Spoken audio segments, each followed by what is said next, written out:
चाहिँ रासपाले चाहिँ भारतलाई पत्र पठाएको भन्ने आयो भनेको बालेन र रविले सही गरेको पत्र चाहिँ भारतका प्रधानमन्त्री नरेन्द्र मोदीलाई अब हामी चुनाव हुँदैछ, चुनावमा हामीले जित्दैछौँ, जितेर हाम्रो सरकार बन्दैछ, बालेन प्रधानमन्त्री हुँदैछन्, हामी चाहिँ तपाईँहरूलाई के दिनुपर्छ, कानुन सानुन सबै संशोधन गरेर तपाईँको लागि दिउँला भनेछन्। पहिले सोडी मगरले पनि नेपाललाई चाहिँ भारतसँग विलय गराउनका लागि के भन्ने कुराहरू आएको थियो। यो देश भन्ने कुरा चाहिँ यो कसैका बाबुको वीरता होइन, यो यसमा स्वाधीनता हुन्छ, आफ्नैपन हुन्छ, राष्ट्रियता हुन्छ, आत्मरक्षा हुन्छ, सबै कुरा हुन्छ। नेपालमाथि कसैले धावा बोल्नु अथवा त्यस्तो भन्नु त्यो राम्रो बाँकी रहँदैन। सँगसँगै उसले खण्डन पनि गरेको छ, यो चाहिँ पत्र फेक हो, हामीले पत्र पठाएको छैनौँ भन्छ। पत्र नपठाएर दुईजनाले सही गरेको भारतको 77औं के दिवसको बेलामा पठाएको छ।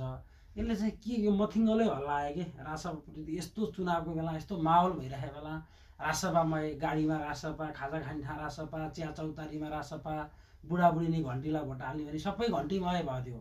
अब जस्तै हिजो बिबिसीले एउटा रिपोर्ट सार्वजनिक गर्यो, त्यो रिपोर्टमा रवि लामिछाने भागेको पनि छैन, अब सुदन गुरुङले पानी बाँडेको कुरो पनि छैन, टिओबीवालाहरू केटाहरूको त्यो ऊ नि छैन, एकपक्षवाला आयो। अब जजिरा सजिराको आउन बाँकी नै होला, बल्ल बिबिसीले निकाल्यो।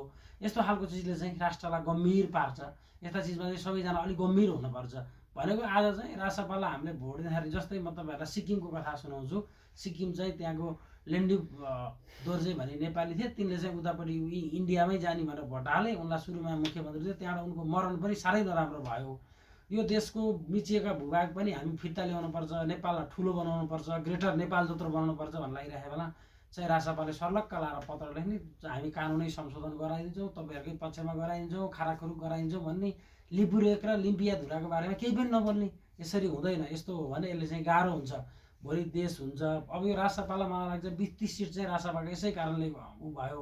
अब रासपाले चाहिँ यो पत्र फेक हो भने त पत्र फेक हो भने त गराउनु देखाउनु पर्ला नि त। यो जे पातै हावा गरेर हुँदैन, मान्छेले राष्ट्रियता हेर्नुपर्छ।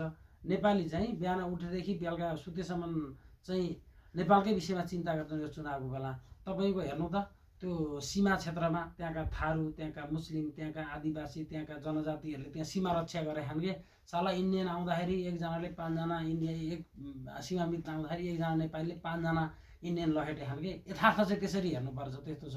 यस्तो बेला चाहिँ यो पत्र पठाउनु होइन, हामी चाहिँ यसो तपाईँहरूको लागि जे पनि गरिदिन्छौँ भन्नु, त्यो चाहिँ गलत भयो। यसले चाहिँ भोलि रासपालाई पड्याङ्ग हान्न सक्छ। अब यसले चाहिँ 10-20 सिट चाहिँ तलमाथि पर्न सक्छ जस्तो लाग्छ मलाई। अब मेबी जे भयो भने यस्तो गल्ती कसैले नगर्नु। पहिले चाहिँ यो हाम्रो चाहिँ यो टनकपुरहरू बेचेको वालाहरूको उसमा विभिन्न सन्धिहरू गरेको चाहिँ तपाईँको आइरहन्छ नि। अहिलेको सभामुखले आज अब अलि अस्तिको सभामुखले देवराज घिमिरेले नि त्यो सन्धिको विषयमा स्पष्टीकरण दिएका छन्। भोलि गलत गरेपछि तपाईँ हामी जो कोही राज्यमाथि धावा बोल्ने मान्छे कसैलाई नि भोट नहालौँ, कतै नदेऊ। त्यो एमाले गतिले छैन उसलाई नदेऊ, माओवादी राम्रो छैन उसलाई नदेऊ, काङ्ग्रेस राम्रो छैन भने उसलाई छ त। हर्का साम्पाङ जस्ताका पार्टीहरू छन् नि त, जो चाहिँ ऊ भनेर आएका छन्। एउटा छ नि घोडा चढेर चाहिँ सुनको मूल्य घटाइदिन्छु भन्नेवालाहरू, त्यस्तालाई दिउँ होइन। भोट हाल्दा विचार गरौँ राष्ट्रमाथि। यो रासपाले यदि यो पत्र पठाएको भने रवि लामी छानेर बालेले यसरी हात जोडेर हामीले गल्ती गऱ्यौँ हजुर, हामीबाट अन्जानमा गल्ती भयो, एकचोटिलाई माफ गर्नुहोस् भन्नुपर्छ, नभए बर्बाद हुन्छ है त। तपाईँहरूले विचार गर्नुहोस्, यो भिडियो व्यापक सेयर गर्नुहोस्। उनीहरूले होइन पनि भने होइनको खण्डन पनि चाहियो। धन्यवाद।